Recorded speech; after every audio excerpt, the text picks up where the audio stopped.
Hey, welcome, and welcome to my replay viewers as well. Just so you know, you can, if you find value, give hearts when you're watching the replay as well. Hello, Chillin' Good. Cool handle, I like that. What you guys are looking at right now is my selenite. 4 pieces of selenite that I wanted to share with you guys today. Hey, Amy, thanks for joining. I was just saying that you guys are looking at my selenite right now. So I have a little tripod. Hi, Connie from Indy. Hi, Tiki God. You got on time, huh? Heidi in Idaho. Cool. Yeah, I love selenite too. So I wanted to talk a little bit about selenite today. I'm going to try to flip this around now. So we'll see how it works. Okay. Okay, good morning. Yeah, I told you on time this time. But did you undownload it and re-download it, Tiki God? So, hi Sonia, it's nice to see you on here. I'm going to try to put you guys on my tripod so I have my hands. So, bear with me for 1 second. See if that works. I think it's going to. I don't know.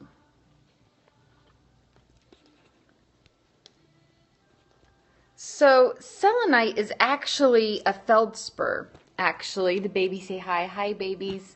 Selenite's actually a feldspar, and it is really, really soft. So I don't know if you guys are on my scopes before, but I talked about how to cleanse. And when you're working with selenite, you'll never want to cleanse your crystals with water or anything that can hurt them. I love selenite. This one has little points so you can kind of direct the energy. Can't see because the sun behind me. That's all right. So here is a big, huge hunk of selenite. It is all connected with our crown chakra, which is our connection to source. Hi, Jessica Welch. Thanks for joining. We're talking about selenite today. Selenite comes from the Greek word moon goddess. Pretty cool, huh? And it kind of looks like that, but it's really soft. My favorite piece is completely broken and hurt.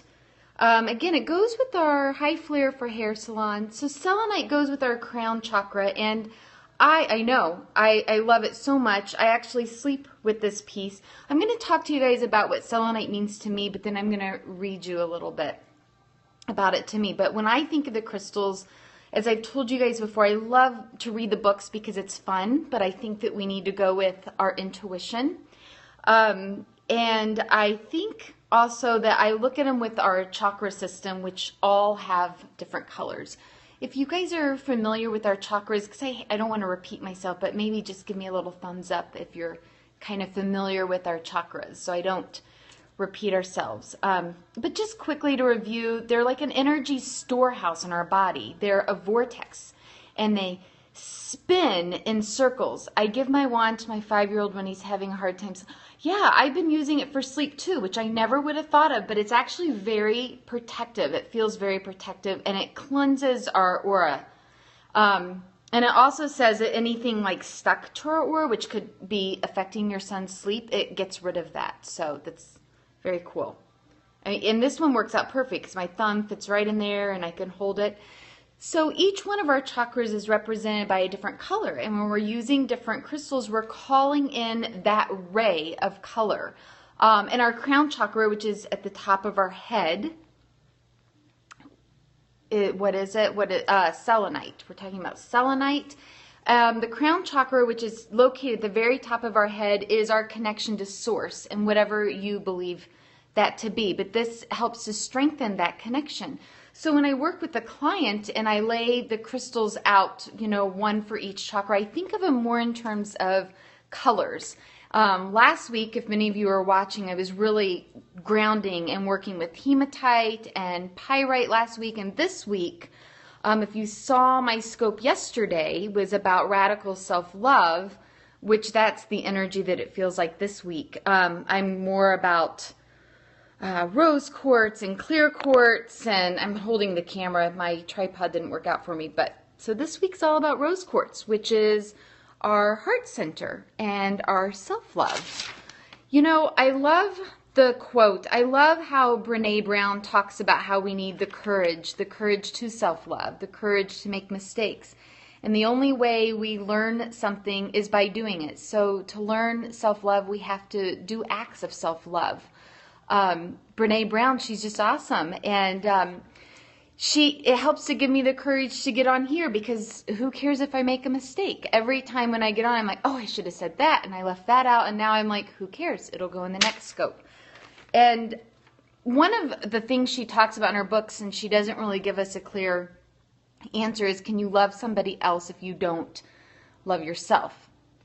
What do you guys think? Can you love somebody else if you're not giving yourself self-love? Because how do you really know what it feels like then? How do you know what it feels like to love somebody else completely and wholly if you can't listen to yourself? And where do you start? Nopers. I agree. I think that you have to start with yourself. And it took the trauma of my son to actually get that and to listen to myself and what do I need. Nope, I don't think so. You don't think so either, Amy? You think so? You guys are saying nope, you think you need to learn self-love first. And Amy, you went through a similar type of trauma as me, and I think that teaches us love your neighbor as yourself. Yes. Do unto others as you do to yourself, right? Isn't that also something from the Bible too? Just the whole point of the energy that you're putting toward yourself is a reflection of what you're going to give to other people. And rose quartz to me teaches that. Rose quartz is about, a lot of people think of it as attracting love, but rose quartz is more about the gentle loving yourself, because that's what true love truly is. And first, we need to just connect with ourselves and listen to ourselves, and that's about being quiet. It's like that in all religion. Yes, every religion across the board. It doesn't matter what your dogma is or what you believe, but the true teachings are always going to be the same. That's exactly right. So it's so important to love ourselves and to give ourselves that nurturing energy and just to listen to ourselves and to find that time each day to be quiet. And it's so hard when you have kids around. It's so hard. So I've found that even just stopping and taking 3 deep breaths and even having the kids do it with me, that is a way of connecting. Getting your feet in the ground and just bringing in those ions from the earth, helps us just to connect and just listen. But it is hard as a mom, so I've been incorporating my children into it. And it's kind of cute, especially my daughter Katie, when I tell her it's time to close her eyes, it's one of these. But she's getting it. And my other son, Jack, who I haven't talked about much on here, he's on the autism spectrum disorder, so sometimes they can perseverate on an idea. And so Jackson will just tell me sometimes, crystals. I need crystals. And so it's cute. But Jackson is learning it too. He needs yoga. I need crystals. But that's kind of what I wanted to talk about today, is just the crystal selenite. And then I'm going to read to you what this book says about selenite, because I'm really resonating with selenite right now. And I just lost my page. But it is the Crystal Chakra Healing Guide. If you guys can even screenshot this. So I love this book because it resonates with me, because the crystals to me work along with those energy centers in our body and our different chakras. And selenite, as I was saying, works with our crown chakra, which is our connection to source, whether that be God or a higher energy or divine. It doesn't matter really what we call it. It's the same thing. So according to this book, it says, I'm just going to read it for a minute. Oh, good. You got a screenshot. Good, Jessica. I love this book. So much more information in it as well. It'll even talk about how to tell when your chakras are out of alignment and which crystals you can use for that too. But again, I say always go with your intuition. And I did another scope on how to use a pendulum to ask questions too, which is kind of fun. I will put it up again. Cool. I'm going to read the meaning and then I'll put up this the book again so you can screenshot it, okay? So, selenite, good for the emotions linked to cycles and repeated patterns, whether physical, such as menstrual cycle or behavioral, also helps recovery from abuse and trauma. The physical benefits of selenite helps the effects of leakage from mercury fillings, and I've read that in several books, like when you have fillings in your teeth. Light sensitivity, conditions associated with free radicals, including cancers, tumors, and age spots. Helps skin conditions such as acne, eczema, psoriasis, and is good for skin elasticity, wrinkle prevention, and hair loss, encouraging a youthful appearance. Also good for the spine and the menstrual cycle, and it boosts fertility and sex drive, helps with epilepsy, and promotes longevity. So, pretty cool. And what's even more fun is when you pick the crystal that's resonating to you, then you go and read about it and you're like, that's exactly why I'm needing that right now. So my suggestion is always pick the crystals first. Whenever I work with clients and they come over to design a piece of jewelry, oh my God, my eczema went away and I couldn't figure out why. Were you using selenite, Jessica? Is that why? Meditation and crystals, because I rub the selenite on my face every day, twice a day when I do my whole skincare regimen. I'm kind of doing a little, I don't know, experiment to see. Okay, so I'm going to put up the book again so you can grab a screenshot. Okay, can you see that? Do I have the crystal chakra healing? Oh, thanks, Amy. Yeah, Amy, you'll have to add that to your little unique skincare regimen, right? Okay, you got it. Okay, cool, cool. So that is my little spiel on the crystals today. I kind of want to go through each chakra and some crystals for each chakra because I've been talking about the ebook that I'm going to be writing. And in that, I'm going to go through each chakra because there's other ways to balance the chakras, of course, other than just the crystals. I like to use aromas therapy. And I also like to do some yoga poses, and there's meditations, and there's hand mudras, and there's crystals. So just a whole little course on it. It's really fun. But I appreciate you guys joining today. And if you do go to my website and sign up, I have a link that will take you to my top 8 ways to cleanse your crystals. So if somebody wants to write up in there, there was a camera in the hearts for the screen. Oh, do you want me to put it up again?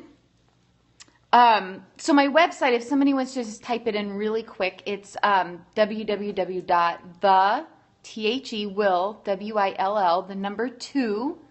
wow.com. So it's after my son's name.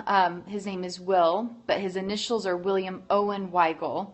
And I believe William has the will to wow us. And he already is wowing us. Thank you, Jessica, for putting that up.